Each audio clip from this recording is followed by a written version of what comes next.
We should begin with the fact that the interstellar visitor, 3I Atlas, has just revealed a transmission, a deliberate pattern signal detected by radio telescopes that appears to emanate from the object. What makes it chilling is not simply that we picked it up, but how the signal presents itself, the implications of its origin, the questions it forces us to ask about our place in the cosmos, and the fragile veneer of human significance. The transmission arrived on a frequency long associated with the search for extraterrestrial intelligence, set at around the 1420 MHz hydrogen line frequency. The sequence of pulses followed a pattern that in its simplicity evokes the Fibonacci series. Observers noticed a progression of pulses, 838-5138, a repetition that seems designed to indicate intelligence rather than a random natural process.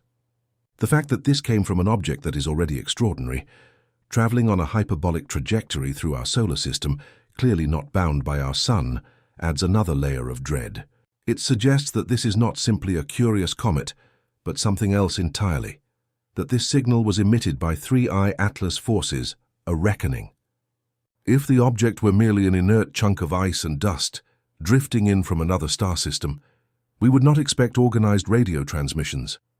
But now we have a visitor fast-moving, passing through breaking norms, and radiating something that might be intentionally addressed. The implications ripple outward. The universe might not just harbor life. It may harbor agents of life or agents of intelligence, and we could be in their sights. Consider the nature of 3I Atlas itself. It is, by current classification, the third interstellar object ever confirmed passing through our solar system, following 1I Oumuamua and 2I Borisov. It came from beyond the Sun's gravitational hold on a hyperbolic path, suggesting that it originated in another stellar system altogether. Observations show unusual composition. Spectroscopic analysis indicates unusually high concentrations of carbon dioxide relative to water, the presence of cyanide gas and atomic nickel, and the absence of iron vapor that we would expect in a typical comet's outgassing. These anomalies had raised eyebrows already, but now, with the transmission, there exists the possibility that the object is more than just physically anomalous. It might be purposefully anomalous. The signal's structured nature implies deliberation. Intelligence requires a communicator and a recipient, and the very fact that we intercepted this suggests the communicator may regard us, or any attentive observer, as a valid recipient. Perhaps the sender planted the signal intentionally. Perhaps the object is a probe whose function is to broadcast once arriving in a new star system. The idea that 3I Atlas acts as a device, a battered but still active dispatch from some civilization or intelligence unknown, is one of the most terrifying prospects yet. Because terror lies not only in the existence of intelligence beyond us, but in the intentions of that intelligence. If 3I Atlas sent this signal, what is its aim? Is it benign? A greeting across light years, a curiosity mark, a cosmic postcard? Or is it something darker? The pattern is simple, intelligible, but minimal. That minimalism is telling. It indicates caution, withholding of information, limited bandwidth, or perhaps a probe with limited power or directive. The fact that the communication appears coded rather than plain suggests a sender who knows how to encode intelligence, how to contact something different. That may well be us. That may also be the beginning of something far beyond us. We must think of the transmission as an event, the moment when the sky shifted and we heard a voice not our own. We do not yet know what language the voice uses. We only know it pulses in Fibonacci recurrence. From that, we deduce intention, structure, maybe design. The reception of that signal means the cosmos has broken its silence in one way. For centuries, humanity looked outward in the hope of hearing something, and now we have. The message may be terrifying because it is unexpected, because it is foreign, because it may foresee a future we had not counted on. Now consider the physical context. 3I Atlas is hurtling through the inner reaches of our system, getting closer to the Sun and to the planetary orbits of Mars, Venus and others, changing its chemical output, sweeping in and out of radiation zones.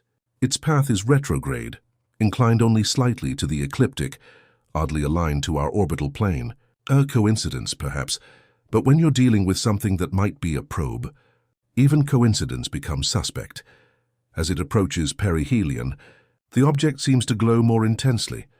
its activity rising in ways that defy simple comet models. That in turn suggests energy input, physical transformations, perhaps systems turning on. In this moment, we are witnessing an intersection of the mechanical and the metaphysical. The bare fact of a transmission suggests purpose. Whether the purpose is benign or malevolent remains unknown. The terror lies in the possibility that the cosmos is not indifferent to us, that we are within the range of active agency, and that what we are hearing is only the beginning. If 3I Atlas is a probe, then what is the mission? We are at the mercy of our imagination, reconnaissance, invitation, warning, test. If the message is terrifying, it is because it leaves open the door for all those possibilities. Then there is the underlying implication for humanity. We have believed ourselves alone, or at least extremely rare. The detection of an interstellar object passing through is striking physical evidence of other systems. But the detection of a structured message inside that object is existential evidence. We are not only not alone, somebody chose to communicate. It forces us to re-examine our models of ourselves, our place in the solar system, our relationship with the cosmos. It forces us to assume we are a potential actor, on a stage far larger than we imagined, and possibly under observation. This is not simply a scientific curiosity. This is a moment of historical magnitude, when we became recipients of an alien broadcast. 3I Atlas thus becomes a messenger and a message simultaneously. Its charted origin in the outer reaches of the Milky Way's disk, possibly billions of years older than our solar system, suggests that it carries information from epochs and conditions far beyond our planetary cradle. If its transmission is genuine, the information content might be staggering, not perhaps a fully fledged interstellar encyclopedia, but a probe's micro-message, a signal to catch attention and mark presence. The fact that we understood the pattern at all proves we have at least minimal ability to decode, but that barely scratches the surface of what could lie ahead. We must also grapple with the terror of discovery. What if we desperately misinterpret the message? What if the signal is not from an intelligence with benign motives, but rather a system exploring, cataloging, or even targeting new worlds? If this is a probe, we must consider motive, capability, control. Do we assume this message is isolated? Could 3I Atlas carry additional payloads or other hidden transmissions? The message we heard may be only phase 1. The implications extend to planetary defense, strategic risk, the entire concept of cosmic guardianship and vulnerability. Given that 3I Atlas is fleeting, it will not remain in our system indefinitely. The window to interact, observe, interpret is acute and narrow.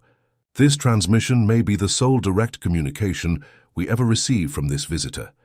It means that what we hear now may be decisive in interpreting, responding, acting,